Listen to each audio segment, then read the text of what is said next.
The annual cost of living adjustment is a strict survival mechanism. It exists solely to help retirees maintain their purchasing power against inflation. In 2026, beneficiaries saw a modest 2.8% increase to their monthly checks. Starting from the 2026 baseline, early summer projections spiked dramatically. Analysts forecasted a massive 4.7% increase for 2027. But following July's data, the estimate fell apart. The projection plummeted a full percentage point, settling near 3.8% in a single month. We have to ask why a projected raise of that size vanished so quickly, and why even this new, lower estimate paints an overly optimistic picture of what retirees will actually take home. The top-line COLA percentage often masks the true state of a retiree's finances. It hides a series of structural deductions that steadily erode actual purchasing power.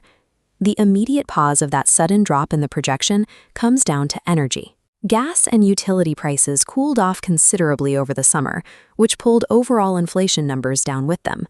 While a smaller raise sounds disappointing, it serves as direct evidence that the cost of everyday goods is stabilizing. A lower adjustment means the broader economy isn't running as hot as forecasters initially feared. The Social Security Administration does not set the final rate based on these summer projections. They are bound by law to use a strict calculation window based solely on third-quarter economic data. Specifically, they average the Consumer Price Index readings from July, August, and September.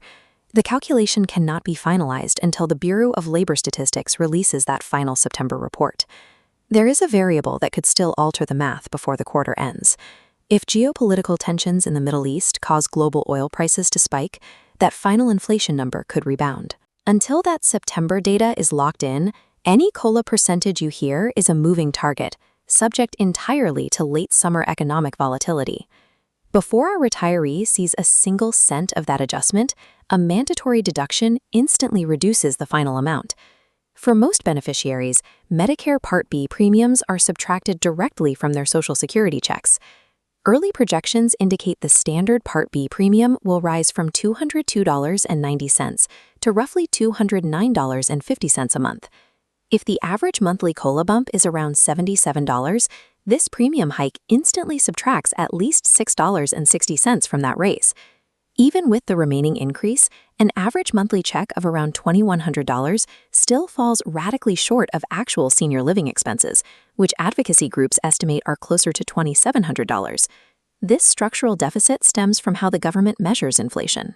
This diagram contrasts the official CPI-W, tracking spending of younger urban workers, against the CPI-E, designed for seniors' actual expenses. Because CPI-W underweights housing and healthcare, the resulting adjustment is artificially suppressed. The math dictates the outcome. Until Congress changes the calculation formula to prioritize actual senior spending patterns, even a numerically sound COLA will feel like a pay cut at the grocery store.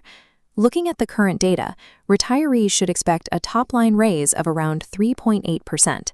After the standard Medicare premium deductions, that translates to a net increase of roughly $70 in actual take-home pay for the average beneficiary. Warning tone: higher earners need to watch out for the IMA surcharge. Because Medicare premiums are based on tax returns from 2 years prior, an unusually high income year in 2025 could push your 2027 premiums into a higher bracket, eating an even larger share of the raise. We will know the exact figure in mid-October.